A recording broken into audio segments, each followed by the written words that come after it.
বিদ্রোহী শিবিরে যোগ দিয়ে পাবলিক অ্যাকাউন্টস কমিটির চেয়ারম্যান হতে পারেন ফিরহাদ হাকিম। জল্পনা তুঙ্গে।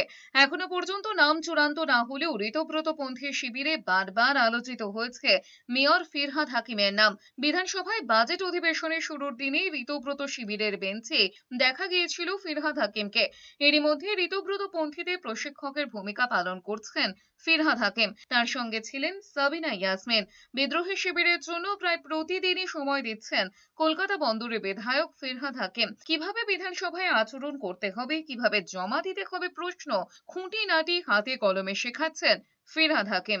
প্রশিক্ষণ মানে ধরুন আমাদের, আমি শুরু থেকেই বলেছিলাম যে আমাদের তো কালেক্টিভ, তো মানে এরকম আছে 15 বছরে এরকম এমএলএ আছেন যিনি একবারও বলার সুযোগ পাননি। আজকে অনেকেই উপস্থিত ছিলেন। তো প্রাইমারিলি আমরা জানতে চেয়েছি কারা বলতে আগ্রহী। যারা বলতে আগ্রহী আমরা চেষ্টা করব সবাইকে অ্যাকোমোডেট করার, ন্যূনতম সময় হলেও সবাই যাতে অ্যাকোমোডেটেড হতে পারে। আমরা একটা প্রাইমারিলি আলোচনা করেছি।